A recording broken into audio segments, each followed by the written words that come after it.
World news के sponsor हैं स्वागत, अदरक, लहसुन और मसाले 100% प्योर एंड हाइजीनिक। अस्सलाम वालेकुम, आदाब। मैं हूं खलील फरहाद। मेरे साथ देखिए वर्ल्ड न्यूज़ बुलेटिन की शुरुआत करते हैं हेडलाइन से। अमेरिका के साबिक किक बॉक्सर एंड्रयू टेट हुए मुशर्रफ इस्लाम। इस्लाम को बताया दुनिया का आखिरी सच्चा मजहब। नमाज पढ़ने की वीडियो हुई वायरल।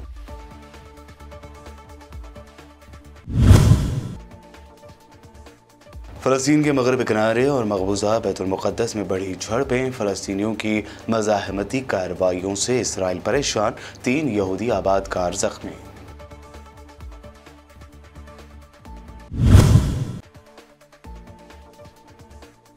ईरान के जनूबी शहर शिराज में मुक़द्दस मकाम पर फायरिंग में 15 अफराद हलाक। दाइश ने कबूल की जिम्मेदारी।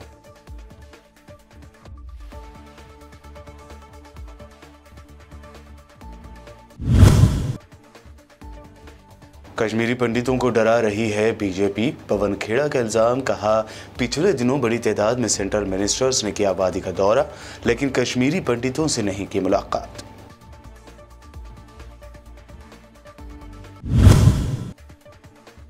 तेलंगाना में क्या बीजेपी ने खेला महाराष्ट्र जैसा खेल? उठ रहे हैं सवाल। 4 टीआरएस एमएलएज को 250 करोड़ की रिश्वत देते बीजेपी के एजेंट्स गिरफ्तार।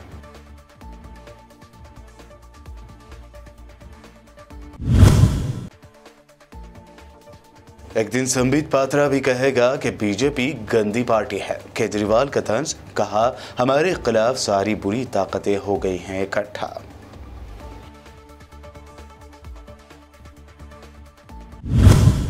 ये हेडलाइंस। बढ़ते हैं खबरों की तफसील की जानिब। अमेरिका के साबिक किक बॉक्सर एंड्रयू टेट ने इस्लाम को दुनिया का आखिरी सच्चा मजहब करार देते हुए मजहब इस्लाम अपना लिया। उनकी मस्जिद में नमाज पढ़ने की वीडियो काफ़ी वायरल हो रही है।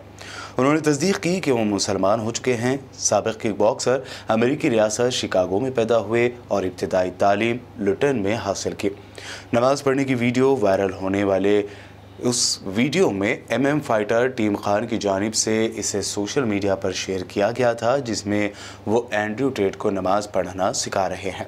एंड्रयू की एक पोस्ट सोशल मीडिया पर गर्दिश कर रही है, जिसमें उन्होंने कहा कि जो भी ईसाई अच्छाई पर यकीन रखते हैं और शैतान के खिलाफ जंग को समझते हैं, उन्हें लाजमी तौर पर अपने मजहब पर नज़रसानी करनी चाहिए। एंड्रयू की पोस्ट में कुरान की एक आयत भी अंग्रेज़ी में शेयर की गई है। मगरबी किनारे और मकबूजा बैतुल मुक़द्दस में गुज़िश्ता 24 घंटों के दौरान क़ाबिज़ फ़ौज और यहूदी आबादकारों के ख़िलाफ़ फ़लस्तीनियों की मज़ाहमती कार्रवाइयों में इजाफ़ा हुआ है। ज़राए ने गुज़िश्ता 24 घंटों के दौरान मगरबी किनारे और अल-कुद्स में मज़ाहमती कार्रवाइयों की 47 झड़पों की निशानदही की है, जिनमें ख़ास तौर पर क़ाबिज़ अफ़वाज के ख़िलाफ़ फायरिंग के 5 हमले और आबादकारों के हमलों का रद्द-ए-अमल, जिसके नतीजे में 3 यहूदी आबादकार ज़ख्मी हुए हैं, जैसे वाक़यात शामिल हैं। इसराइली फ़ौज की तरफ से फ़लस्तीनियों के ख़िलाफ़ मुसलसल जारहाना कार्रवाइयों की कुवैत ने मज़म्मत की है। कुवैत की वज़ारत ख़ारजा ने यह मज़म्मती बयान गुज़िश्ता रोज़ जारी किया है। मज़म्मती बयान में कहा गया है कि इसराइल की क़ाबिज़ फ़ौज फ़लस्तीनियों के ख़िलाफ़ मुख्तलिफ़ फ़लस्तीनी शहरों में मुसलसल जारहियत का इर्तिकाब कर रही है। बशमूल नाबलस रमल्ला को जारहियत का निशाना बनाया जा रहा है। कुवैत की तरफ से जारी करदा बयान के मुताबिक इसराइली क़ाबिज़ अथॉरिटी की उन कार्रवाइयों से ख़ित्ते की सलामती और इस्तेहकाम को ख़तरा होगा। पाकिस्तान में इमरान खान की हुकूमत गिराने के बाद इत्तेहादी हुकूमत के वज़रा ने मस्जिद नबवी का दौरा किया था।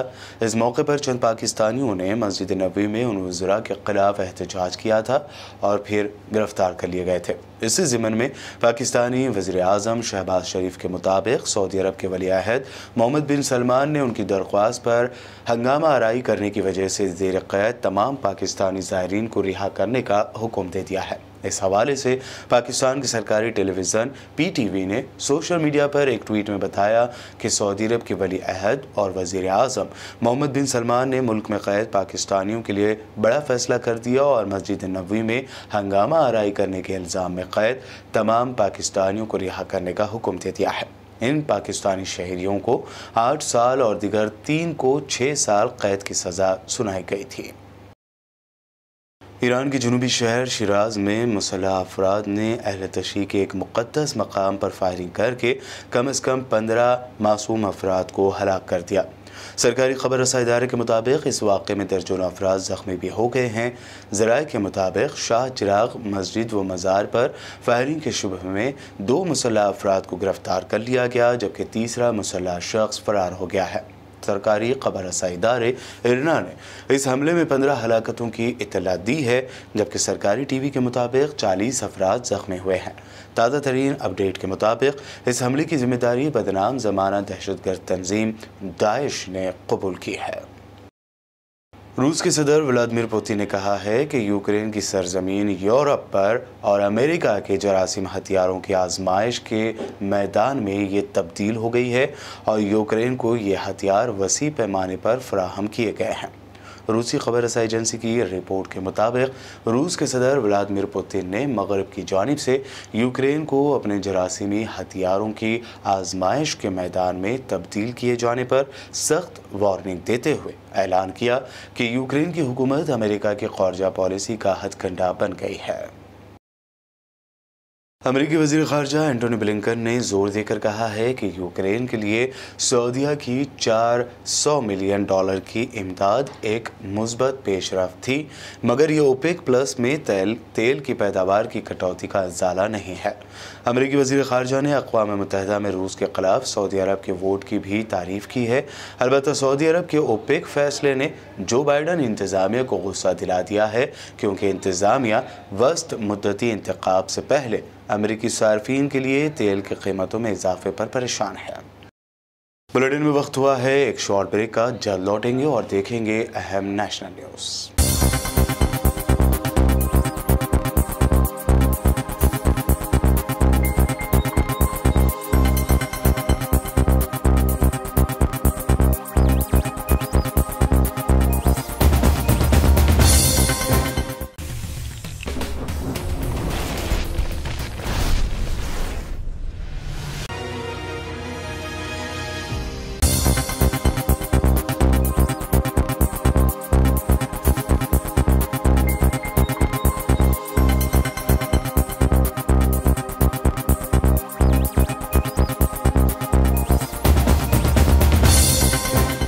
ब्रेक के बाद आगे बढ़ते हैं और अब देखते हैं अहम national news. Congress leader Pawan Khera ने प्रेस कॉन्फ्रेंस करते हुए कश्मीरी पंडितों को लेकर बीजेपी के दोगले रवैये को उजागर करने का दावा किया।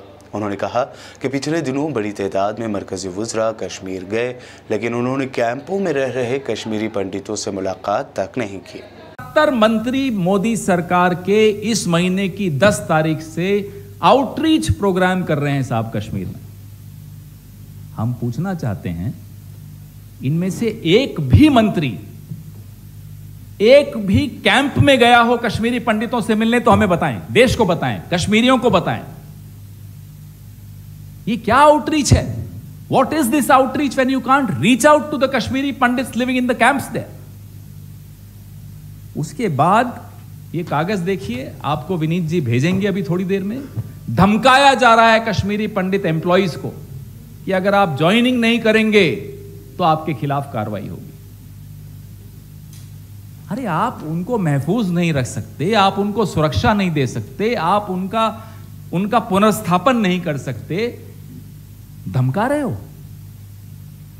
वो अपनी जान पे खेलें। क्यों? क्योंकि आप दिखाना चाहते हो विश्व को कि सब कुछ ठीक है, सब चंगा सी। कहां है ठीक, बताइए।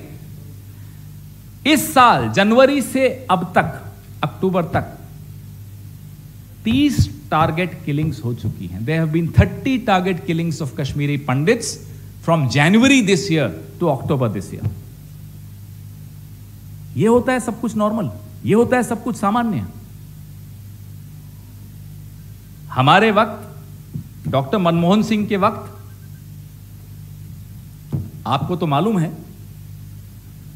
कि जगती टाउनशिप जम्मू के बाहर, वहां कश्मीरी पंडितों को बसाने के लिए क्लस्टर बनाए गए थे। डॉक्टर मनमोहन सिंह के वक्त 4500 कश्मीरी एम्प्लॉइज को वहां लगाया गया था। स्थिति सामान्य हो गई थी। 2010 तक यह स्थिति हो गई थी कि आपसी संबंध समुदायों के दुरुस्त किए गए थे, स्थिति सामान्य थी। कश्मीर में जब चुनाव होता था तो 75% वोटिंग होती थी।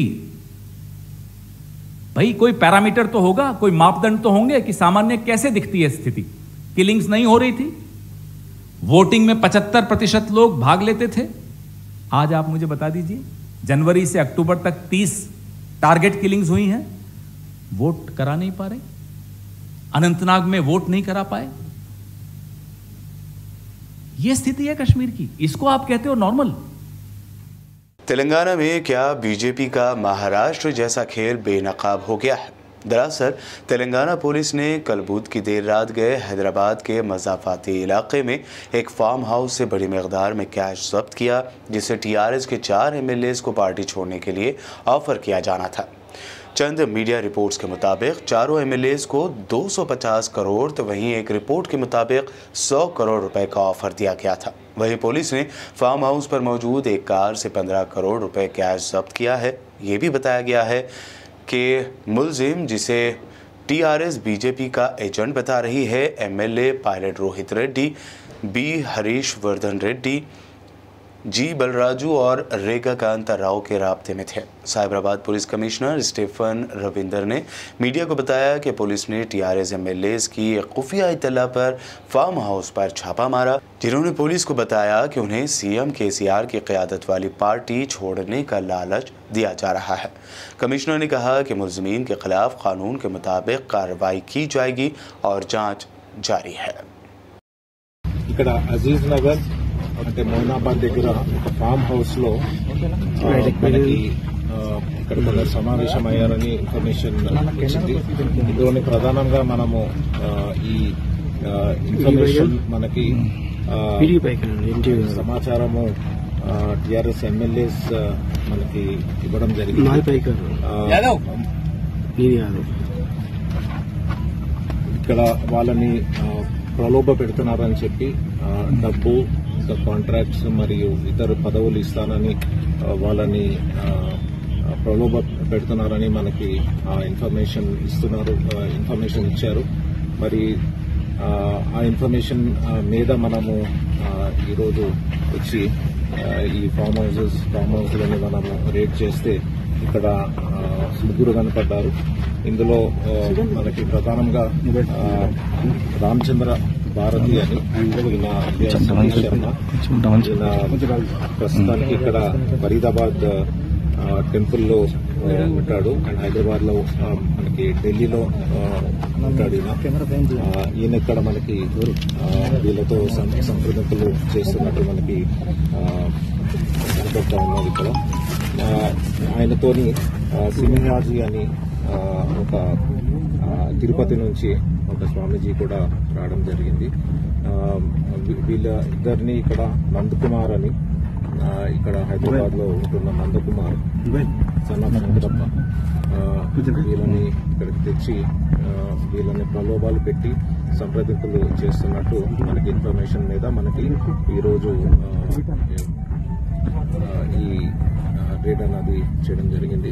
ఇక్కడ మనకి దీని మీద మనం ఒక లీగల్ యాక్షన్ తీసుకుని ఇన్వెస్టిగేషన్ చేసి ఎట్లాంటి ప్రలోభాలు పెడతా ఉన్నారు, అసలు ఏమేమి దీని గురించి మనకి కంప్లీట్ ఇన్ఫర్మేషన్ అంతా కూడా మనం షేర్ చేస్తాం. दिल्ली के सीएम अरविंद केजरीवाल ने आज बीजेपी पर शदीद तनकीद करते हुए कहा कि हमारे खिलाफ ये सारी बुरी ताकतें इकट्ठा हो गई हैं। केजरीवाल ने कहा कि मैं जादूगर हूँ, दिल जीतना जानता हूँ। एक दिन ज़रूर आएगा जब संबित पात्रा भी कहेगा कि बीजेपी गंदी पार्टी है। ये जितने राक्षसी शक्तियां हैं, असुरी शक्तियां, ये सारी इकट्ठी हो गई हमारे खिलाफ। इन्होंने पूरी कोशिश करी, पंजाब के बाद जब दिल्ली नगर निगम के चुनाव होने थे, इन्होंने चुनाव टाल दिए, कानून ले आए, नगर निगम को एक करेंगे, हमने कहा कर लो जी। फिर अब इन्होंने डिलिमिटेशन करी है, बता रहे हैं सारे बीजेपी के एरिया इकट्ठे कर दिए, आम आदमी पार्टी के एरिया अलग कर दिए, इनको लगता है इनको सीटें आ जाएंगी। अरे इस बार तुम्हारे बीजेपी वाले भी तुमको वोट नहीं देने वाले।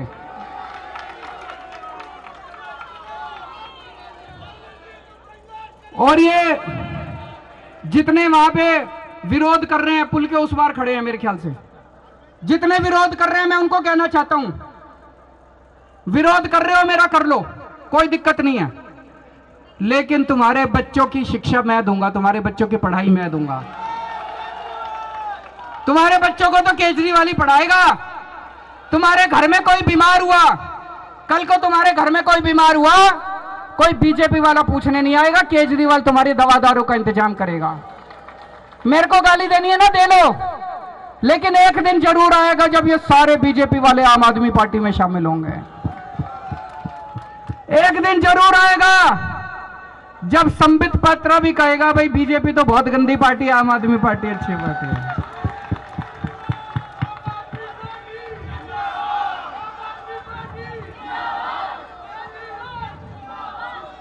जादूगर हूं मैं, जादूगर, दिल जीतना जानता हूं, लोगों के काम करेंगे, लोगों के सुख दुख में काम आएंगे, लोगों का दिल जीतेंगे। इनकी तरह काले झंडे लेके हम खड़े नहीं होंगे, हमें काले झंडे लेके खड़े होने की जरूरत नहीं है। हम पुण्य कमाते हैं, हम लोगों का दिल जीतते हैं। 5 साल पहले जब दिल्ली के अंदर हम पूरा पहला चुनाव लड़े थे, 7 साल पहले, लोग कहते थे बीजेपी के इतने वोट, बीजेपी के। आज धीरे धीरे धीरे धीरे करके हमने सबका दिल जीत लिया, एक एक करके सबका दिल जीत लिया। कांग्रेस तो जीरो हो गई और वो दिन दूर नहीं है जब बीजेपी भी जीरो हो जाएगी दिल्ली के अंदर। दिल्ली के सीएम केजरीवाल के करेंसी नोटों पर गणेश और लक्ष्मी देवी की तस्वीरें लगाने के मुतालबे पर प्रकाश राज ने भी रद्द-ए-अमल जाहिर किया है। उन्होंने केजरीवाल पर तंज किया। इसके साथ उन्होंने एक फ़ोटो भी पोस्ट की है जिसमें केजरीवाल का कार्टून नज़र आ रहा है। कार्टून में केजरीवाल अपने हाथ में एक किताब पकड़े नजर आ रहे हैं जिस पर देवी लक्ष्मी की फ़ोटो बनी हुई है। ट्वीट करते हुए प्रकाश राज ने कैप्शन में लिखा, और जब रुपया गिरता है हम कह सकते हैं कि सब ईश्वर की माया है। बैरिस्टर असदुद्दीन ओवैसी ने कर्नाटक में एक अवामी जलसे से खिताब करते हुए कहा कि मजलिस हिंदू मुसलमान की सियासत नहीं करती, मजलिस कमजोरों को इंसाफ दिलाने का नाम है। वाली है मजलिस नौजवानों की आंखों से आंसू बहने वालों के आंसुओं को समझती है, मजलिस गरीबों की गुर्बत को समझती है, मजलिस हिंदू और मुसलमान के नाम पर सियासत नहीं करती, मजलिस कमजोरों को उनका हक दिलाने का नाम है, मजलिस मजलूमों को ताकतवर दिलाने का नाम है, मजलिस जालिमों को हराने का नाम है, और हम हराएंगे इन जालिमों को इंशाअल्लाह। तो मेरे अजीज दोस्तों और बुजुर्गों, मेरी आपसे अपील है कि अपने के कोट का इस्तेमाल पतंग के निशान पर करिए, और जब 28 तारीख के दिन देखने वाले देखेंगे कि इन चारों वार्डों में ना कांग्रेस का निशान, ना भाजपा का निशान, ना किसी का निशान, अगर आसमानों में कोई चीज नजर आएगी, रोड पर कोई चीज नजर आएगी, घर में कोई चीज नजर आएगी, फोन पर अगर कोई रिंग होगा तो सिर्फ वही पुकारेगा कि अब इन चारों वार्डों में खाली पतंग पतंग पतंग और पतंग का काम हो रहा है। तो मेरी नौजवानों से अपील है, नौजवानों जरा उस दिन जरा हरकत करो, हरकत में बरकत है। ये सेल फोन पे अपने दोस्तों को बोलो, व्हाट्सएप पे मैसेज डालो, आज पतंग उड़ाना है। नौजवानों आपकी जिम्मेदारी। आखिर में हेडलाइंस पर एक और नजर। अमेरिका की साबिक किकबॉक्सर एंड्रयू टेट हुए मुशर्रफ बइस्लाम। इस्लाम को बताया दुनिया का आखिरी सच्चा मजहब। नमाज पढ़ने की वीडियो हुई वायरल।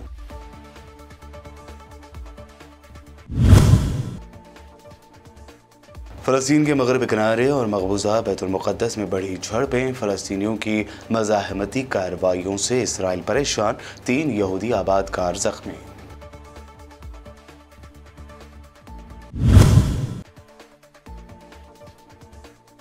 ईरान के जनूबी शहर शिराज में मुक़द्दस मकाम पर फायरिंग में 15 अफराद हलाक। दाइश ने कबूल की जिम्मेदारी।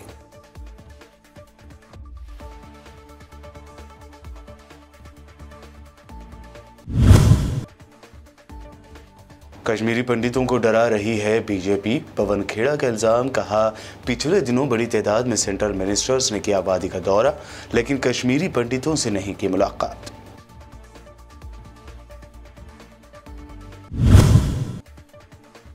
तेलंगाना में क्या बीजेपी ने खेला महाराष्ट्र जैसा खेल? उठ रहे हैं सवाल। 4 टीआरएस एमएलएज को 250 करोड़ की रिश्वत देते बीजेपी के एजेंट्स गिरफ्तार।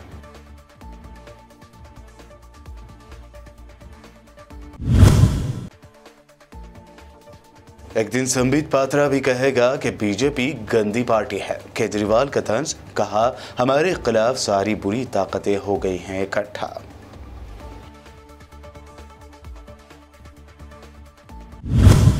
वर्ल्ड न्यूज में ये थी अब तक की अहम इंटरनेशनल और नेशनल न्यूज। देखते रहिए बीबीएन चैनल। बीबीएन चैनल के व्यूअर्स के लिए एक अहम इत्तला।